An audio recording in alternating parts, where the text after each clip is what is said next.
my sister personally was diagnosed with brain cancer, I realized there's a really strong link between our health as humans and the health of our environment. I made that connection of how can we start to make these healthcare systems a place that we can really start to advance sustainability in. The impact that I really hope to have in the healthcare sector is first and foremost why sustainability matters. I think healthcare, particularly in the United States, is a really unique sector. It's not impacted by a lot of our regulations. Healthcare systems are responsible for between 8 to 10% of our nation's emissions. The average hospital will generate about 25 pounds of trash per patient per day.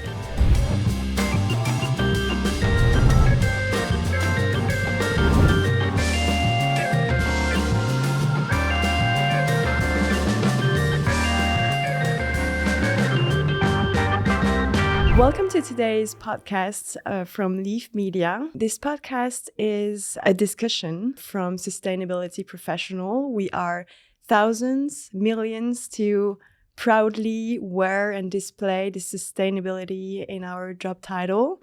And we finally have a community. This is a discussion where we're going to share perspectives, strategies, experiences to all of you who dedicate either their job, their pastime, or just a commute time to understand a bit better about how we can fairly transition to a low carbon economy.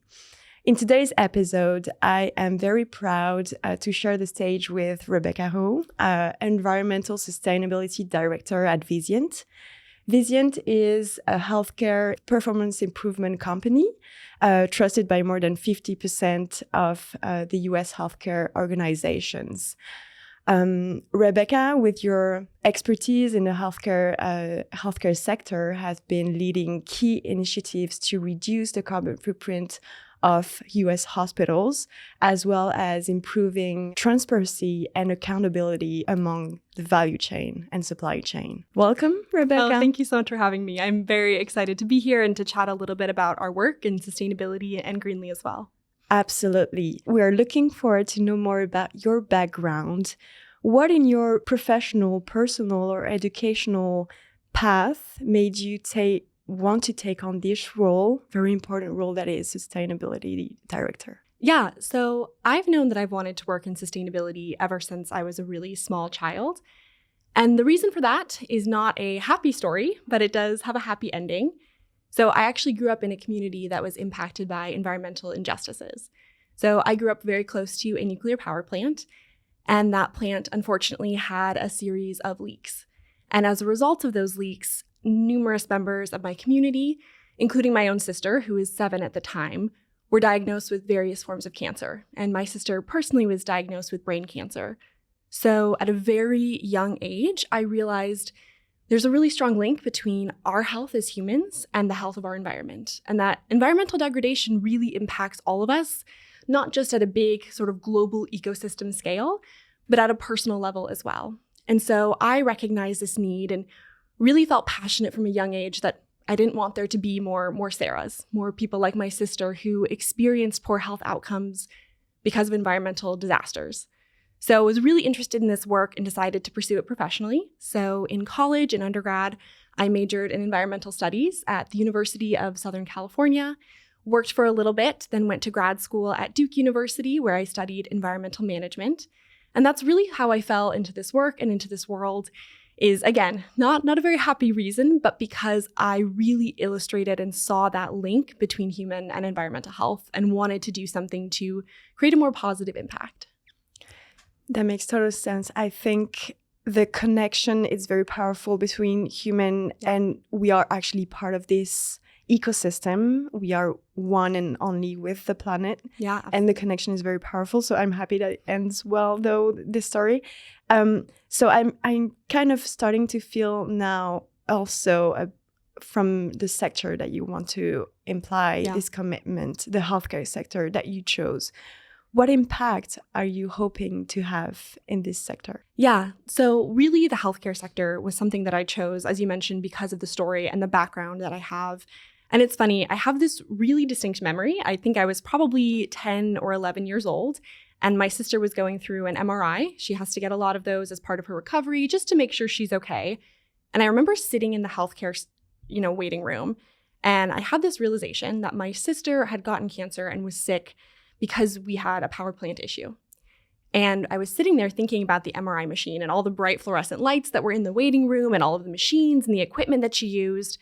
And all of a sudden, this kind of light bulb came on where I realized my sister was here because of our need for power, our need for energy. And yet the very system that we were using to treat my sister's illness was also a huge source of, waste and energy and water. And I made that connection of how can we start to make these healthcare systems, which we rely upon in a crisis, a place that we can really start to advance sustainability in, so they can be safeguards for their patient populations when they're inside the walls of the hospital receiving treatment, and also when they're outside of the walls. And so the impact that I really hope to have in the healthcare sector is first and foremost to bring awareness to why sustainability matters. I think healthcare, particularly in the United States, is a really unique sector in that it's primarily nonprofit or privately owned, so it's not impacted by a lot of our regulations. And it's also not the first place you think of when you think of sustainability. We think about turning on our cars, we think about turning on our light switches at home, we think about the fashion that we put on our bodies, but we don't really think about healthcare. And so how can we start to change that conversation and change that narrative so we are thinking about sustainability in our healthcare systems? And we know, again, here in the United States, healthcare systems are responsible for between 8 to 10% of our nation's emissions. That's tremendous. I mean, that includes sectors like oil and gas and transportation, and yet healthcare is almost 1/10 of that equation. And as one of the largest emitting countries, we really have a huge impact. And globally, that number is around 4 to 5% of healthcare systems contributing to global emissions. So how do we start to think about, and the impact I want to have is, how do we reduce emissions from our healthcare systems? And how do we start to tackle things like waste? So a statistic that I also find really fascinating is in the United States, the average hospital will generate about 25 pounds of trash per patient per day. And there are single use. Yes. And there are thousands of hospitals here in the United States. So when you think about that impact, that is tremendous. And as you were saying with single use, a lot of that waste is going to be plastic. And we know plastic takes thousands of years to break down. So thinking about that piece is really important, thinking about the water use of our hospitals. So the impact I really want to have is understanding why healthcare really needs to tackle these issues, and then understanding how can we start to do so in a way that doesn't compromise the quality of care that we offer our patients. And to double click on that, I think it's very interesting to see how this sector is actually accountable for a number of these topics, from climate justice to climate actually impact on the environment. Very interesting to see that. So with the climate change, a lot of actually diseases went up. So with respiratory, cardiovascular linked to the fact that our air is being polluted, or absolutely there is more microparticles, more like injuries or death linked to catastrophes or huge climate disasters. And as well, we've seen some mental health degradation from the stress that was caused by that. And so it's clear that climate change has an impact on our health. Yeah. And that's why it's core of a healthcare company's mission as well. Absolutely. The Joint Commission just warned about the impact of climate change on the quality and costs of care. How can we explain that? Yeah. So for those of you who aren't familiar, the Joint Commission essentially is an accreditation body here in the United States that evaluates our healthcare systems. And the Joint Commission recently identified that climate change is, as you said, going to really impact our care and then the cost of care. And to me, this was really powerful because, again, the Joint Commission is the group that essentially gives our hospitals the green light of yes, you can operate, or no.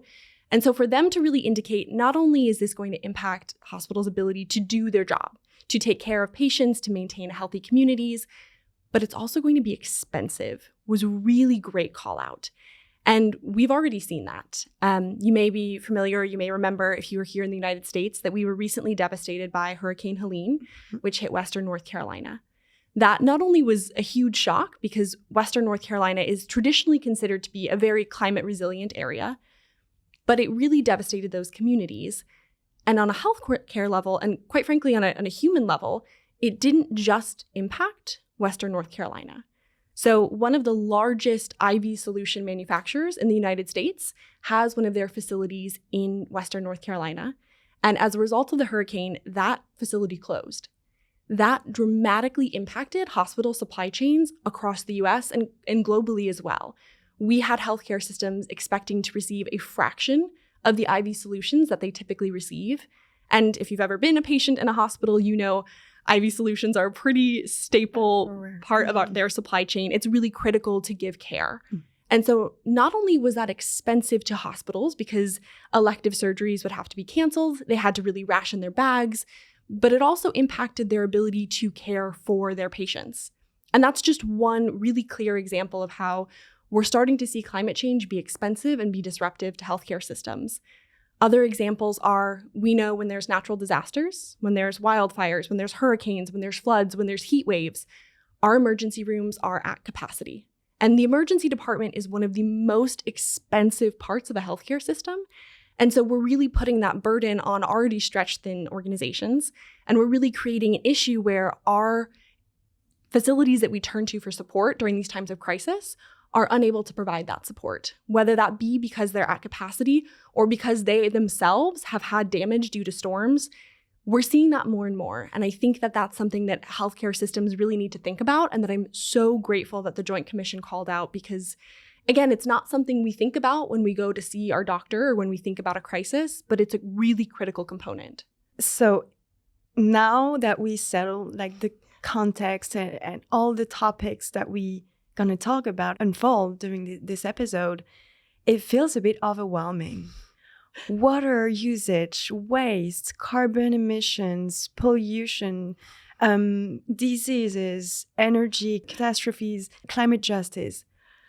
What were the first steps that you took as an environmental sustainability director for concrete action and to kind of prioritize what you were going to do to tackle these issues? Yes, I think it's a common refrain among sustainability professionals that you're expected to wear a lot of hats, and it can be really overwhelming. We're asked to tackle regulations, reporting, we're tackling waste, energy, water, and you almost have to be an expert in everything, which is a really overwhelming and daunting task, and it feels like everything is urgent. We need to be tackling our waste right now. We need to be tackling our energy 5 years ago. And so how we start to prioritize that can be really challenging. And our scope, or my scope within Vizient, is really focused on a really broad array of things. We're looking at energy, waste, sourcing, water, climate, design. But the way that we focused on prioritizing some of those work streams was really based on two things. One, it was based on the data. We know from studies that exist that about 80% of a hospital's emissions are going to come from their supply chain. So that really helped inform our approach of, if we want to start to tackle these areas, let's look at supply chain. And I think that's true for industries outside of healthcare as well. Yeah. And also, you mentioned where Vizient is a healthcare performance improvement company. We're also traditionally known as a GPO, which stands for a group purchasing organization. So a huge part of our role at Vizient is helping healthcare systems purchase and secure and contract the supplies that they need. So it was a really natural segue for our team to focus again on the supply chain. What we prioritized within that has really shifted over the years. So back when the program started, long before I was with Vizient, back in 2017, the focus was really harmful chemicals. How do we remove carcinogens? How do we remove developmental toxins, reproductive toxins from our supply chain? Because these are chemicals that we're finding in patient products. And I think it's really important to look at this in healthcare because oftentimes these materials are, one, being exposed to patients who are really vulnerable. We're talking kids in pediatric hospitals. We're talking people with compromised immune systems or who are already in a poor state of health. And also these devices are getting inserted into their bodies. So that was something we were really passionate about. It was tackling harmful chemicals. And quite frankly, our hospitals were really passionate about. We work with a number of cancer centers here in the United States. And I was chatting with someone at one of our leading cancer centers here. And they essentially said, we cannot, as an organization who is focused on treating cancer, put carcinogens, which are cancer-causing chemicals, into the products that we're using. So that was a really big focus, as well as waste. And I think that's because it is so visible. If If you've ever been in an operating room, you will just see bag after bag after bag of trash that's disposed of after every operation. But in the past couple of years, what we've really started to focus on as well is the emissions piece. We are really seeing, and quite frankly, everyone is seeing how our emissions are going up, and that's really impacting life, as we talked about with the disasters and disruptions to supply chains. So we've tried to start to incorporate emissions work as well, but it is daunting, it is overwhelming, but really we focused on what are we good at? What can we help control, which is supply chain, and where is the data telling us to go? And that, again, with that 80% of emissions coming from supply chain, was really focused in, let's take a look at sourcing.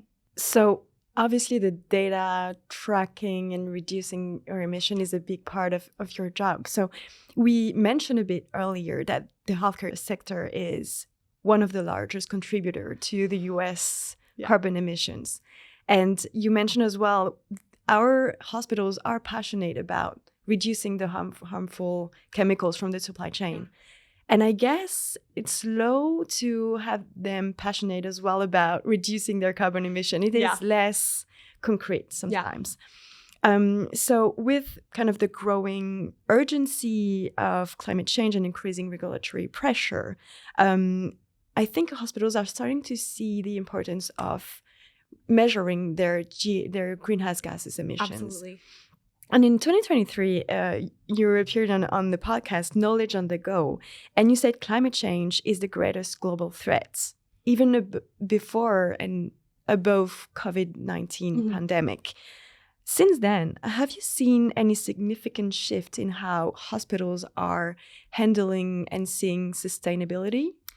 Yeah, so that's a tremendous point. And I wish I could take credit for saying that it is the greatest global threat to public health. I did say that in the podcast. Can take credit. It actually came from about 200 medical journals that published pieces that were saying that climate change is the greatest global threat to public health.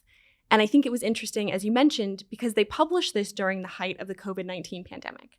So while we were looking at infectious diseases and our ICUs rec capacity, and the world essentially was at a standstill, it was really interesting to me that they identified that as such a big crisis.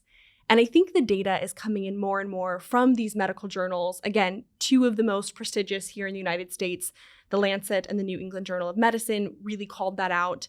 We've also seen the World Economic Forum. They have done global risk reports for 2024. And in the next 2 years, about 2 of those risks are environmental. In the next 10 years, half of them are, which I think is a huge driver of that.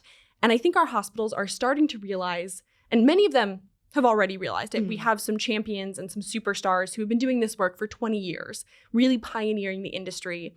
But I think as a whole, the healthcare industry is starting to realize this impacts our patients, this impacts our bottom line, and we're behind. Our healthcare system is really slow to get momentum.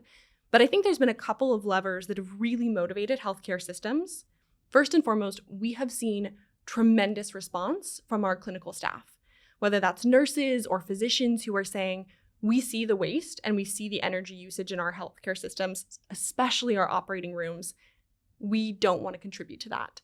We're also starting to see a lot of momentum because organizations like the Joint Commission that you mentioned are pushing this work. And even organizations like the Department of Health and Human Services, they have an office on climate change and health equity that had an entire pledge that they created, essentially saying, healthcare systems, we have a couple targets that we think you need to meet. It's completely voluntary, but how can you start to look at tracking your emissions, reducing them by X percentage by X year, starting to develop climate resilience plans, because no matter how much we reduce, we know those impacts are coming. And those were really great signals to the entire industry and to the entire healthcare sector that we need to sit up and we need to take this work seriously, because other healthcare systems are, the federal government is, accreditation bodies are, and quite frankly, our patients and our staff are. And so I think those were some of the big drivers to get momentum behind this work. Yes, it's taking this first step, judging at all, but taking this first step, doing what you can do on the scopes that you own. And we feel that the carbon footprint tracking and measure and computation of a hospital must be very complex to do.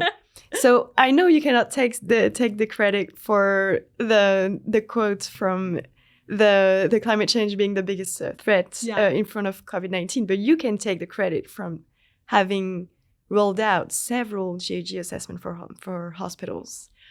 I can take the credit with Greenly's help. We have been partnering with you guys to do that work, and we're very grateful. Can you tell us your secret sauce and what were the major challenges that you came across?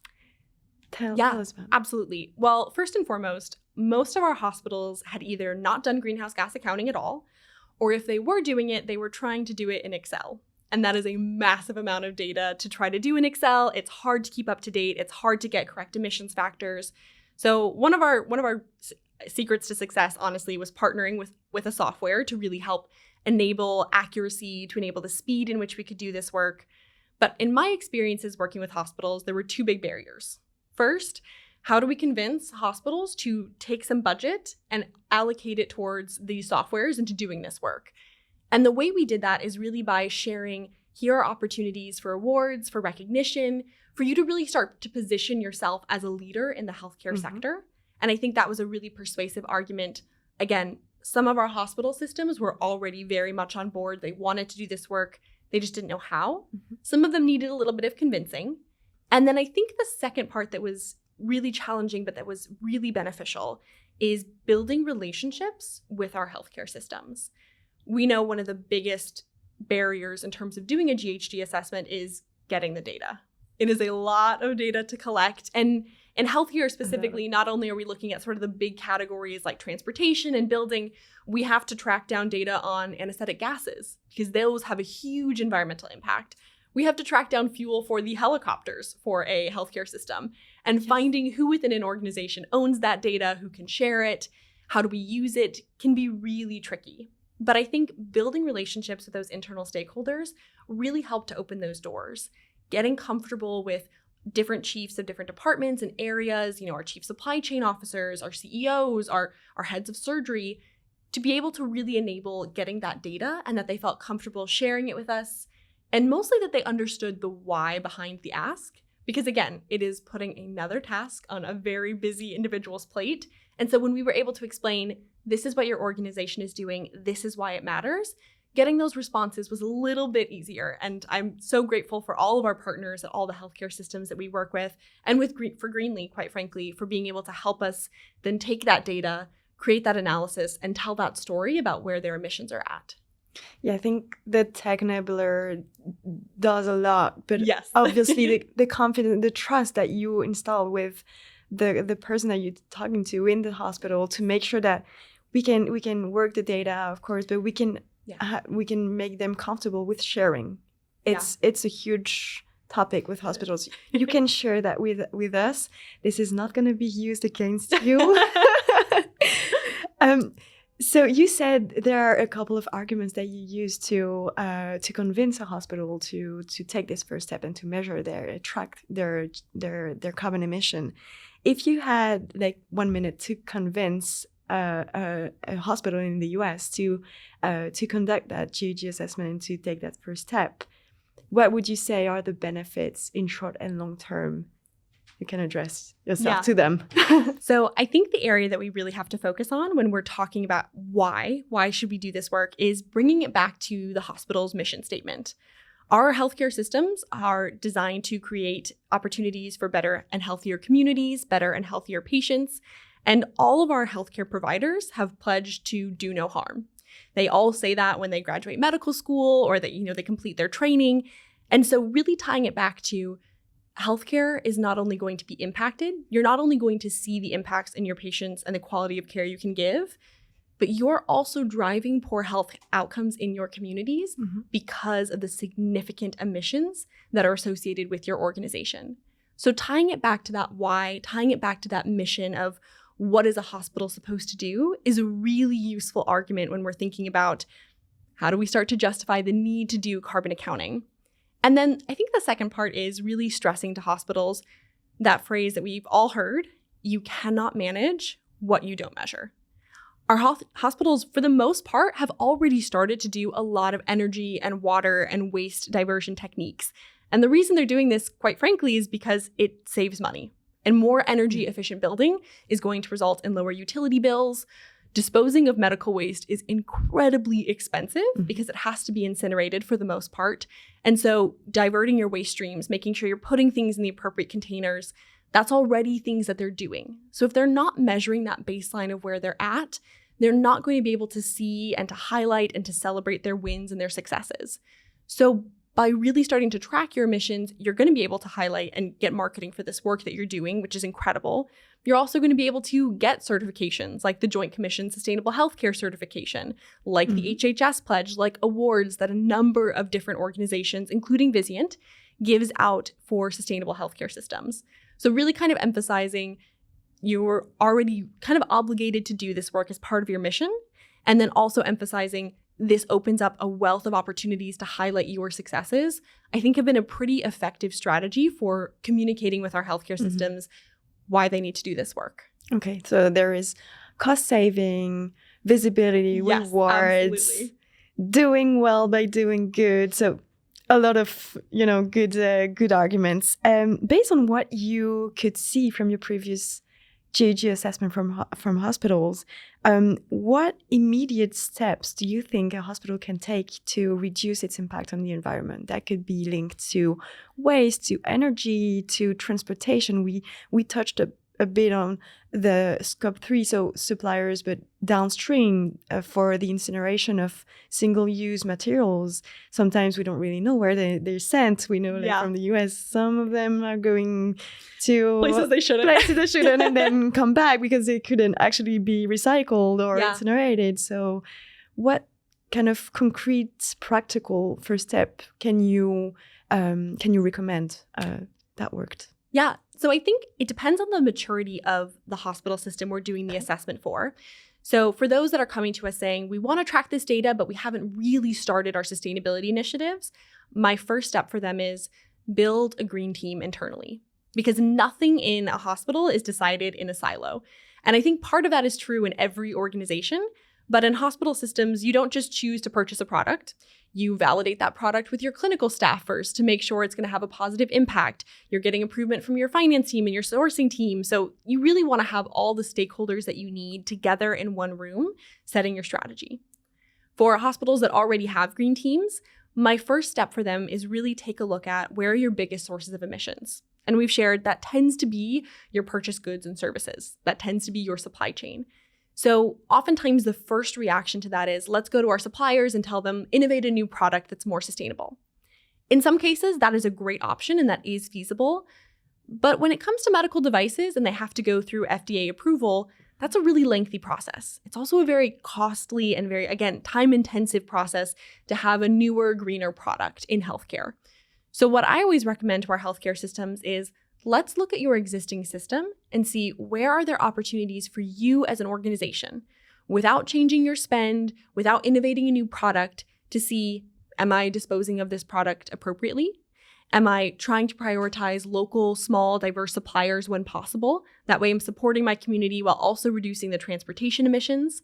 That's looking at things like, can you have products that are reprocessed or can you re-sterilize products rather than defaulting to single use? And one of the really great examples that's come up recently is when you go into a surgery, you want to make sure everything is sterile. It's really important for reducing infection. Mm-hmm. And one of the things we've noticed is for procedures, especially common procedures that have high volume, there will be a surgical tray or a surgical kit that has a number of different instruments. The surgeon may use, say, 5 out of the 20 that are brought in. If those are single-use items, or they have to go straight to the landfill, or they have to go straight to incineration, even if they were never used because they've been opened. Mm-hmm. So how can we start to think about creating customized kits, knowing this surgeon tends to use these different tools and doesn't use these in a non-emergency scenario, and then have just those tools brought in, and then have them on the other tools if they need them on backup that they can be brought in, so that we're not, again, introducing waste and introducing expense for the hospital who's buying supplies to never use them, to really start to show there is a business case for sustainability. So again, really focused on, do you have the appropriate stakeholders brought together to create that green team? And are you looking at your own supply chain to say, where are there inefficiencies? Where are there waste? Where are there ways we can create a longer time period until end of life? And we're even, I think, here talking about innovation in surgery processes and in how we think about the intervention, how we can take control and navigate the product that we bought to make sure that we use them for the purpose that it was on, and that we can control what we bought them for. Yeah. That's very interesting. And so the first step is basically be accountable and take control of the emissions that you can actually have a direct impact on. Yes. And then supply chain is definitely a very complicated subject, and showing a lot of leadership to own and have an influence on your supply chain. Yeah. And then I think that might be like a more advanced steps to change actually the product that we are buying. But they are I think it's even natural and logic to take those steps. Absolutely. It makes total sense. I think it's impossible to have this conversation today not bringing this national context and change of administration. We start to hear about some reduction of subsidies and clean energy, or even reducing the transition to electric vehicles, those type of subjects. We both have skin in the game. We both work in sustainability, and sometimes it can feel I'm a bit concerned. We can be concerned about, okay, in my daily life, I'm committing to sustainability, to engage all those stakeholders and make sure that they are convinced that sustainability is awesome for human, for the ecosystem, for business as well. How do you keep up your motivation? Yeah. I think the way that I keep my motivation as things around me change that I can't necessarily control, but my work still remains the same, is a couple of things. It's first and foremost going back to my why. Why am I doing this work? For me, that all ties back to my story with my sister and the experiences that I had to showcase why sustainability is so mission critical. And then second, it's realizing that we're not alone and we've been here before. So we have been in situations before where our nation, other nations have really kind of stepped back and stepped away from sustainability targets and priorities. And while that can be incredibly daunting and challenging and frustrating at times, at the end of the day, I think there's not a person on this planet who could argue that having cleaner air and cleaner water is a bad thing. And so sometimes it's the way I keep my focus is by saying, look, I know that there are certain words or certain phrases that are politically charged that are going to be challenging to get buy-in for. How can I reframe this conversation to really bring it back to what, at the end of the day, we all want? A healthier, longer, better future. And so reframing it that way really helps me to have those difficult conversations with stakeholders who might not be interested in this work for a variety of reasons, and also helps me to remember that this work isn't going away and that there's so many individual groups and organizations and communities and states and countries even that are still advancing this in spite of what might be going on in a broader global or national context. And I think we've seen that over the past, 20, 50 years as things have ebbed and flowed in terms of support for climate action or, maybe some resistance to it. There has still been an underlying thread of momentum. And I think it's only going to continue forward as we start to get more data, as we start to get more awareness, and as individuals start to be directly impacted by climate change. I think that support is only going to continue to grow and to grow. And I try to remind myself that this is something that isn't going to stop and that we get to have support for at any level is going to have progress. True.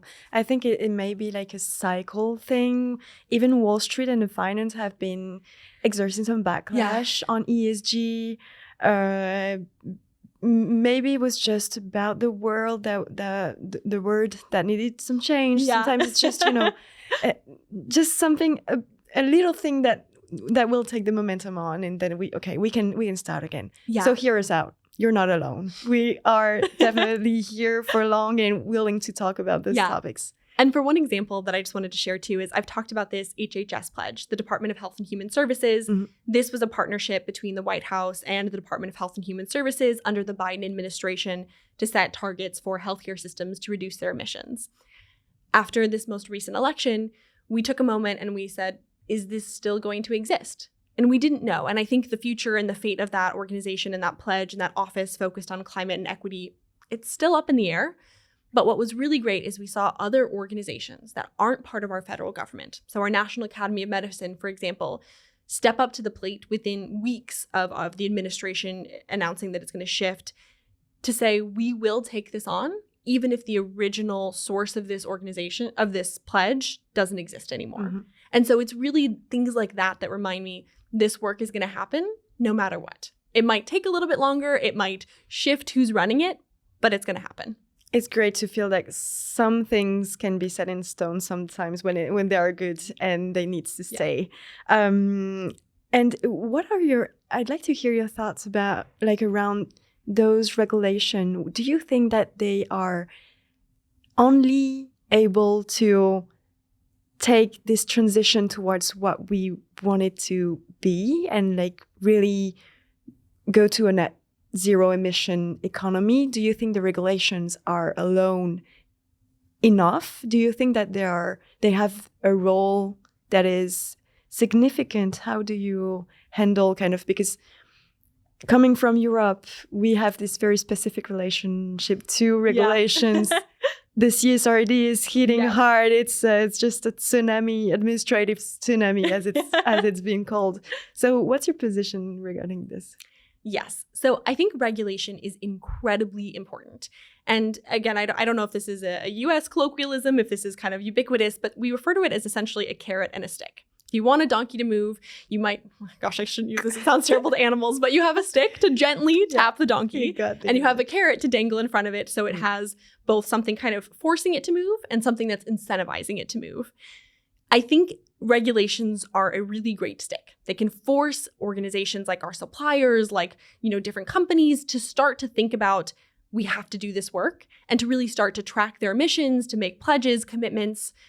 But I think regulations alone are never going to be enough because regulations are reactive. They're responding to something, and regulations, some people argue, really kind of set a threshold of saying, you need to do this much, you don't need to go above. So it almost kind of sets a ceiling to what you want to achieve in terms of sustainability. Again, I don't think we'd have as much momentum without them, but I think all of the other things, awards, pledges, certificates, consumer preference is really going to be that carrot that's going to really push the needle to say, yes, we're mandated to hit this threshold, but what can we do to distinguish ourselves, to show that we're a company or an organization that has a conscience that really cares about the environment and quite frankly also wants to safeguard your own operations and secure, the sustainability of your own supply chain because we don't want to have disruptions. I think regulations, in addition to public pressures, other kind of forms, are going to be really beneficial. And for healthcare in the US, again, we're exempt from most regulations. Most hospitals do not have to comply because they're not for-profit companies for the most part. And so to me, it's been really cool to see how healthcare, while moving slower than most industries, is still moving towards sustainability in the absence of those regulations. We also know that, CSRD, while it may not impact US hospitals, many of our suppliers are multinational companies. So they're already meeting the European thresholds. They're not going to say, for our US products, we're actually going to go, below that threshold. That would be crazy. So I think we're really grateful for the regulations that exist and excited for the momentum that's coming that's kind of pushing it beyond that. Sure. And I think my point of view on regulation is that actually it's being very pragmatic and show discipline. And sometimes discipline can then lead to growth and actual value creation. Absolutely. I know that you sometimes speak in schools. What are you telling to the next generation, those children that I wish I had those role models from sustainability when I was at school? What are you telling them to inspire them and maybe give this little flame, this little hope in their heart to either want to work in sustainability or just feel like this issue is actually important? Yeah. I think there's two things that I always want to emphasize when I talk to students. And those can be younger students, that can be college students, that can be students in professional school. The first is understanding, how does it relate to me? Because I think it's human nature. We respond best to things that we feel we have a vested interest in. So whether that's pointing out how that's going to impact our health, which is something everyone cares about, or our communities, or the parks that we love, etc., always bringing it back to, how does climate change, how does environmental degradation impact me, is really huge. And then I always like to emphasize, what can we then do about it? I think everyone needs action steps. Everyone needs those next steps, actionable items that they can pursue to see progress. Because otherwise, you mentioned at the beginning that mental health is being impacted because climate change is a very real and very intimidating threat. I'm anxious too. So feeling like there's something that each of us can do and take action for is really important to me. So I recently spoke with medical students here in New York State, and I was sharing with them, these are the threats that your patient populations are going to face in the next 10 to 15 years, and then shared concrete examples of, as a healthcare provider, here's what I recommend you do to start to advance sustainability in your own practice, in your own organization, in the research that exists. And I think that is a really helpful tool to kind of get that spark of hope. Mm-hmm. And for sustainability students, I always really kind of share this work is important. And at the end of the day, when I finish my career, I want to be able to look back at what I've done and say, I left this world a little bit better than I came to it. And I think that's such a great motivator because it is such a mission-driven field, which I'm sure you feel as the well. Same way. That it can really help inspire that, yes, you're going to have setbacks. Definitely, yes, there's going to be barriers, but it's a career definitely worth pursuing. We don't regret none of Never. it. Never. And I think it ties back to collaboration. You are going to those schools to as well give what you learn from the actual very practical work you're doing at Vizient and meeting those hospitals. And you highlighted that the importance of collaboration, I think vertically but as well horizontally in the sector, in this supply chain, being very important to bridging gaps between suppliers, some providers as well, educational organizations. Do you feel that this collaboration momentum is moving forward? And do you feel that it's actually bringing some concrete action to sustainability in the healthcare sector? Yeah, I think collaboration has been really critical. I think getting sustainability professionals within healthcare organizations in front of CEOs and C-suite members and supply chain officers has been huge. Mm-hmm. I think getting our younger medical students who care about this work, who are really passionate about seeing changes in their hospital, has been a huge source of collaboration. Partnering with other NGOs or GPOs or other organizations really kind of creates this community of sustainability, which makes people feel like they're not doing this alone. Because if you're doing it alone, you feel very isolated. It can be really challenging. So I think collaboration has been really critical and a huge reason for success in the hospitals that we work with. Interesting. Now we can jump into some more personal questions. We would love to hear, where do you source your inspiration from, and what advice you can give to others to kind of take along this plunge as well. Could you give us an inspirational film or movie or book, maybe, if you're not a huge movie consumer? Yeah. So when I think of movies that have really inspired me in terms of sustainability, of course, there's always documentaries. So one that I've always loved, especially since I don't work as much in the conservation or wildlife conservation space, is Racing Extinction. Mm-hmm. That is kind of my gateway film for most of my friends who maybe aren't big documentary people, maybe don't watch a lot of climate films, because I think you can watch it almost as if it's a thriller. And I think it's a great film to watch. I think if people are interested in learning about harmful chemicals or the health impact, there's a film called Dark Waters that Mark Ruffalo is in, and it relates to me really personally because it reminds me so much of my story and my experience growing up with my sister and the power plant we lived near. It's a phenomenal film that really showcases what can happen to a community when they're exposed to harmful chemicals. I think that's a great one. There's just a lot of great materials out there. I think books, The Sixth Extinction is one of my favorites. And there's actually one called The World Without Us as well, which kind of imagines what would the world look like if humans just disappeared. And it really, to me, illustrates the environmental impact we're having. And it showcases ways that the world really would shift without human influence. And that, to me, is such a clear indicator that we are impacting our climate, we are impacting our environment. So highly recommend those. Yes. I think if ever climate-related documentaries had a genre, it would definitely be Thriller. Yeah. But Don't Look Up as well is an incredible and funny way to kind of look at how politicians and even societies is looking at those subject. Very interesting.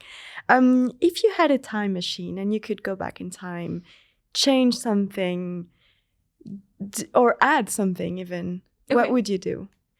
Okay, if I could go back in time and change one thing, and it can't ever be reintroduced, I would go back in time and I would stop the invention of plastic.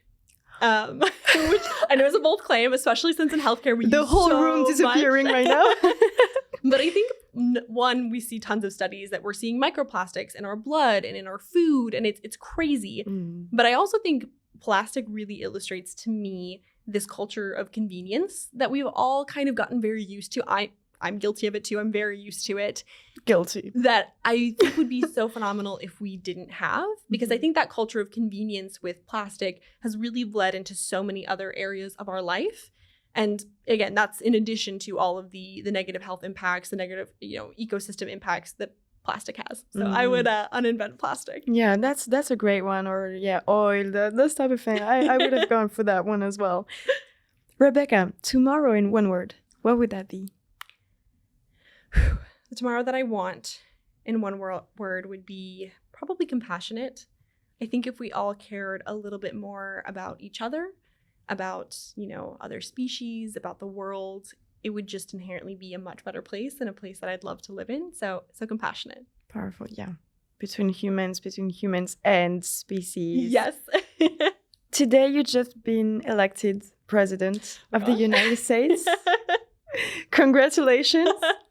So you, Rebecca, president, what would you do? What would be your first decision? Honestly, I think my first thing would be to say, please pick someone else, because that is not the kind of job I would ever want. It seems very stressful, and I'm not sure I'd do a good job. Must be, yes. But I think if I could do something, it's, I think, a trend in politics and in our world to really focus on big, flashy, new innovations. But I think what I really would focus on are those sort of invisible things. And it's a little bit of what we saw in the Inflation Reduction Act here in the United States, but focusing on things that impact all of our quality of life that we don't think about. Things like not having lead in our pipes, things like having a grid that can support the addition of renewables that doesn't have as many power outages. Those small infrastructure updates, things like installing bike lanes in communities where, we don't have them, where it's difficult to have alternate forms of transportation. That would be where I think I would focus my time and energy. Yes. Not very glamorous, it's not very sexy, but kind of that invisible world. Make a lot of impact. Yeah. I think some of the thing when I recently moved to New York, so that I couldn't drink water from the tap. Oh, yeah. That would actually so many toxic substances in those taps. I would be like, oh no, I need to change that right now. That would be the first thing I would do. Yeah, infrastructure needs an uplift for sure. For sure. Next game is a pretty complicated one. I'm going to put you on the spot. So we have 60 seconds, 1 minute, to answer the more questions we can by yes or no. Okay. Those are definitely not questions that we can answer by yes or no. So there's, if you feel that it's a joker cannot answer, give a little sentence just to say, no, this one can be, it's too polarized. I cannot answer. So feel comfortable. Are you ready? I'm ready. Is Donald Trump the worst thing that could happen for the climate in 2024? No. Can you really be an environmentalist and own the latest smartphone? Yes. Should private jets be banned? No, but they should be required to use sustainable aviation fuel and limit the length of their distances. They shouldn't be able to go what a car could drive. Fair. Do you believe you can reverse global warming by 2050? No. Great. Do you feel guilty about your personal carbon footprint? Absolutely. Me as well. Should sustainability education be mandatory from primary school? Absolutely. Are companies taking climate change seriously, or is it just marketing? Depends on the company. Fair. Should we slow down AI development because it's too polluting? Yes. Are chief sustainability officers heard by boards? Depends on the company. If Earth were a company, would we already be bankrupt? Yes. For sure. Is carbon offsetting a real solution or just a greenwashing tool? A greenwashing tool. Is corporate action enough to fight climate change? No. Do young climate activists have more impact than governments? No. Should advertising for fast fashion or similar products be banned?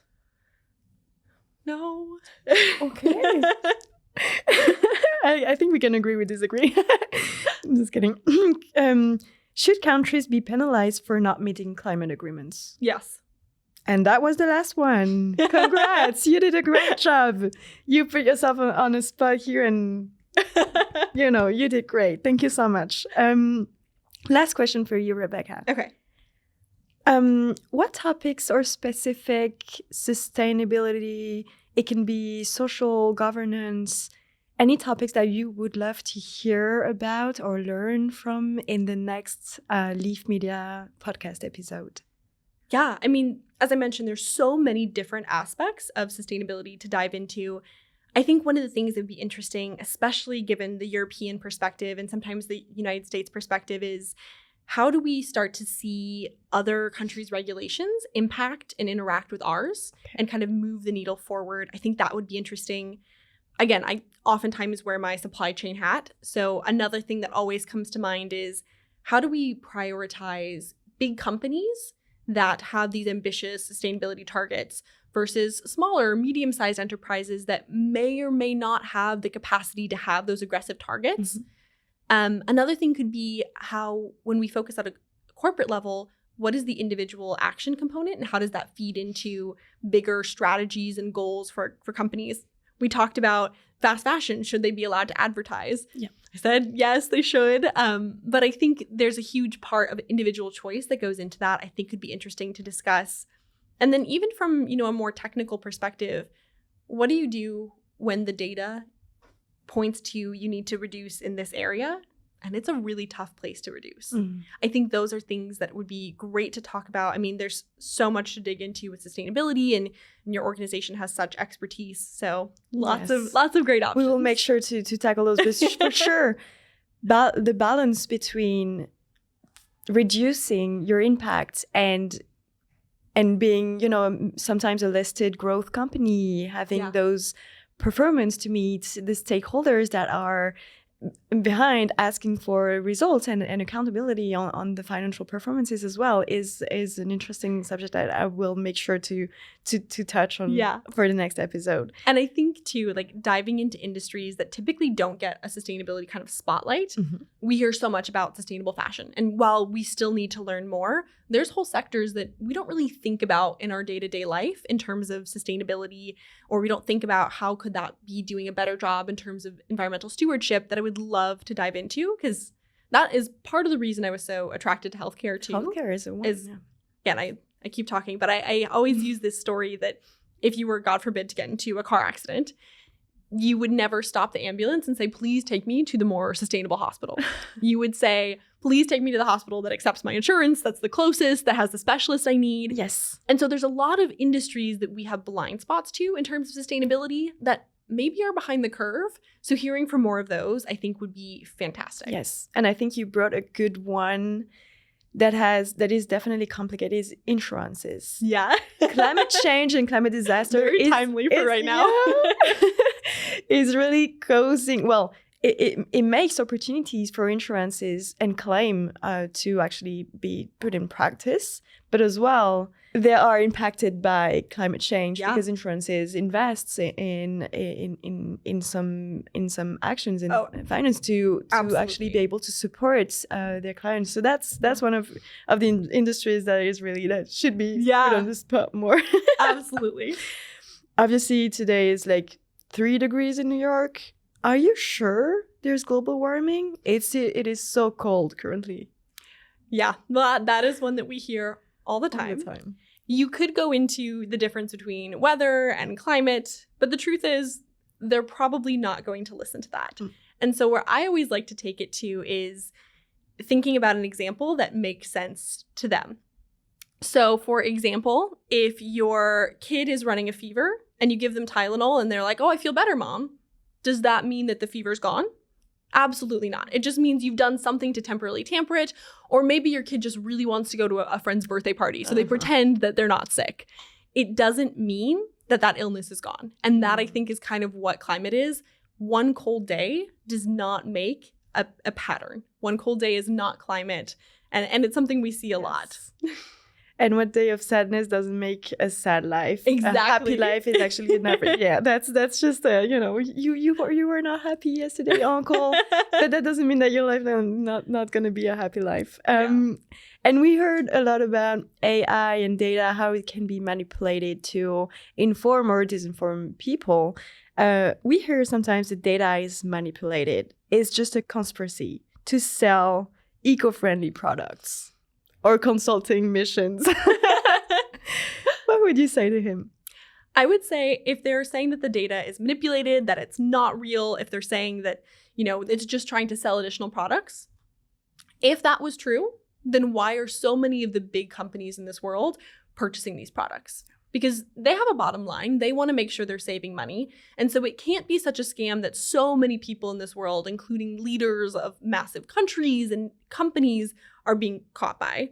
And if you think the data is manipulated, one of the things that I've always said, and I said this earlier as well, even if it turns out everything about climate is a hoax, which it's not, but if it did, at the end of the day, if we make our air and our water a little bit cleaner, isn't that a good thing? Perfect. Yeah. Make sure to remind those. I think they're very powerful and very efficient. Thank you again, Rebecca, for sharing this stage with me today. I think we learned a lot about this sector that we all love, and we all have a certain connection or relative that has this connection to the healthcare sector. It impacts us all. Yeah. Thank you for your insights and your experience. Of course. No, thank you so much for having me. So you're in charge of sustainability initiatives at Vizient, a major player in the healthcare sector. And by the way, Vizient has also been recognized by Ethisphere as one of the world's most ethical company in 2021 for the 6th year running. Interesting. So don't hesitate to give us feedback and to share this episode with your fellow sustainability friends, colleagues. And as for me, I see you in the next episode.